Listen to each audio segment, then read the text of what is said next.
میں ویسے سوچ رہا ہوں ان سے بھی بات کرنے کا کہ یہ ہو سکتا ہے کہ ان کو پرانے زمانے میں رنجے ہوں اور استعمال بھی ہوں دوسرے ملکوں سے، ہندوستان ان کو استعمال کرے انتشار پھیلانے کے لیے، لیکن اب تو وہ نہیں ہے حالات۔ کبھی بھی بلوچستان کی تاریخ میں ایک فیڈرل گورنمنٹ جو کہ بڑے مشکل معاشی حالات سے نکل رہی تھی، اور ابھی بھی اللہ کا شکر ہے ہمارے حالات ابھی بہتر ہیں، لیکن وہ حالات نہیں کہ ہم اتنا زیادہ بلوچستان کو پیسہ دے سکیں federal P S D P سے، جبکہ اتنی زیادہ ہمارے اوپر پنجاب میں، اور پنجاب کے لوگ سب سے بڑا صوبہ ہے، وہاں سے بڑی ڈیمانڈز ہیں، سارے پاکستان سے ڈیمانڈز ہیں، لیکن سب سے زیادہ پیکیج ہم نے بلوچستان کو اس لیے دیا کہ ہمارا خیال ہے کہ بلوچستان کے لوگوں سے واقعی انصاف نہیں ہوا، وہ پیچھے رہ گئے، اور بلوچستان سے سینٹر نے بھی انصاف نہیں کیا، اور بلوچستان کے اپنے سیاستدانوں نے بھی اس سے انصاف نہیں کیا۔ جو پیسہ آتا بھی تھا میرے خیال میں وہ بھی صحیح طرح نہیں لگا، اور وہ لوگوں نے اپنی ذات کے اوپر وہ پیسہ خرچ کیا ہوگا، لیکن بلوچستان کے لوگوں کے لیے جو پیسہ جانا چاہیے تھا، اس لیے وہ جو سارا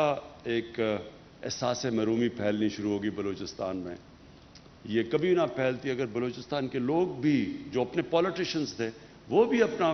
صحیح معنی میں اندر جو بھی پیسہ ملتا تھا وہ صحیح معنی میں خرچ کرتے۔ تو میں صرف آپ کو یہ بتانا چاہتا ہوں کہ ایک تو ہم نے سب سے بڑا اپنا پیکیج دیا فیڈرل گورنمنٹ نے بلوچستان کو، لیکن میں صرف یہ گوادر کے لیے جو ہم نے کوشش کی اب تک، اور یہ ابھی شروعات ہے، انشاءاللہ یہ بڑھتی جائیں گی۔ ایک تو ہم ڈی سیلینیشن پلانٹ کے اوپر پوری اب کوشش کر رہے ہیں کہ جلدی سے جلدی ایک لگے، چائنیز کے ساتھ مل کے بھی ایک 300 بیڈ کا ٹیچنگ ہاسپٹل بن رہا ہے۔ یہ ٹیچنگ ہاسپٹل زیادہ ضروری ہوتا ہے، اس سے پھر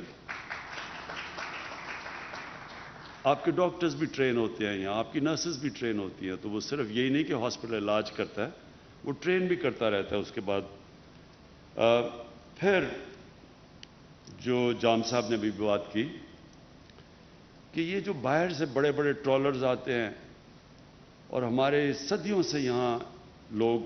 ان کی صرف روزگار ہی ہے کہ سمندر میں مچھلیاں پکڑیں، اور یہ بڑے بڑے ٹرالرز آتے ہیں اور وہ آہستہ آہستہ جو ان کا روزگار ہے وہ دیکھتے ہیں کہ کم ہوتی جاتی ہیں مچھلیاں۔ تو ہم نے اب پوری طرح یہ جو بڑے بڑے فورن ٹرالرز آتے ہیں ان کے اوپر ہم نے پورا بین لگا دیا، اور وہ جو چائنیز ٹرالر کی میں اس لیے بات کر رہا ہوں کہ کوئی چائنیز گورنمنٹ ہمارے بڑے اچھے تعلقات ہیں، ان کو کوئی اس چیز میں برا نہیں ہوگا کہ کوئی اللیگل غیر قانونی طور کے اوپر یہاں فشنگ کرے، ان کو کوئی نہیں ہوگا۔ ہم پاکستانی کوئی چیز چائنا میں اللیگل کرے تو چائنیز اس کو سزا دیتے ہیں، اور ہاں کہیں بھی دنیا میں کوئی کرے جو بھی قانون توڑتا ہے اس کو سزا ملنی چاہیے، تو ان کو کوئی اعتراض اس کا نہیں ہونا چاہیے۔ لیکن یہ میں آپ کو شور کر دیتا ہوں کہ اپنے یہ جو محنت کش لوگ جو بڑی مشکلوں سے اپنی روزی کماتے ہیں، ہم آپ کو پوری طرح پروٹیکشن دیں گے۔ ایک ہم نے قرضے دیے ہیں کامیاب جوان میں، ہم نے 10 ارب روپے کے قرضے کامیاب جوان پروگرام میں، اور میری ٹائم جو ہماری منسٹری ہے انہوں نے مل کے پروگرام بنایا ہوا ہے کہ مچھلیوں پکڑنے والوں کی جو ان کی کشتی ہیں ان کو اپ گریڈ کرنا، ان کا جو بھی یہ استعمال کرتے ہیں مچھلی پکڑنے کے لیے ان ساری چیزوں کو اپ گریڈ کرنا۔ تو اس میں سے اب تک ہم نے 10 ارب روپیہ ہم نے ایلوکیٹ کیا تھا، اس میں سے 5 ارب روپیہ ہم خرچ کر چکے ہیں کہ مچھلی پکڑنے والوں کے لیے قرضے دے چکے ہیں۔ پھر ہم نے فیصلہ کیا تھا کہ ہم لو کاسٹ ہاؤسنگ، یعنی ہم سستے قرضوں کے اوپر لوگوں کو دیں گے تاکہ لوگ گھر بنا سکیں۔ تو ہم نے اپلیکینٹس مانگے ہیں، 4000 گوادر سے ہمارے پاس اپلیکیشنز آئی ہیں، اس میں سے ہم نے اب 200 ایکڑ زمین کی نشاندہی کی ہے، جس میں سے 2500 گھر ہم انشاءاللہ بنانا شروع کرنے لگے ہیں۔ یہ لو کاسٹ ہاؤسنگ ہے۔ پھر ہم نے اسکالرشپس کا پروگرام رکھا ہے کہ یہاں کے لوگوں کے لیے ہم اسکالرشپس دیں، اور یہ احساس پروگرام کے نیچے جو ہمارا بہت بڑا احساس کا پروگرام ہے، اس میں اب تک ہم نے جو ہمارے پروگرام میں جو ہم نے آئیڈینٹیفائی کیے ہیں وہ 4698 نوجوان ہیں جن کو ہم احساس کی اسکالرشپس دے رہے ہیں. اور پھر ہماری یہ کوشش ہے کہ جو کمیونیکیشن، دیکھیں سب سے بڑا مسئلہ یہ بلوچستان کا ایک کمیونیکیشن، اتنا بڑا علاقہ ہے، آبادی پھیلی ہوئی ہے یہاں، ان کو پہنچنے کے لیے کنیکٹیوٹی کا بڑا ایشو ہے.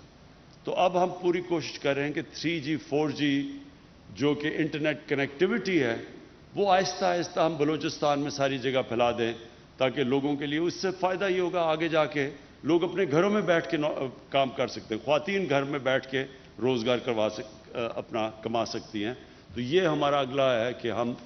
کور کریں. تقریباً اب تک میرے خیال میں 40% تک ہم پہنچ چکے ہیں، یہ ہماری کوشش ہے.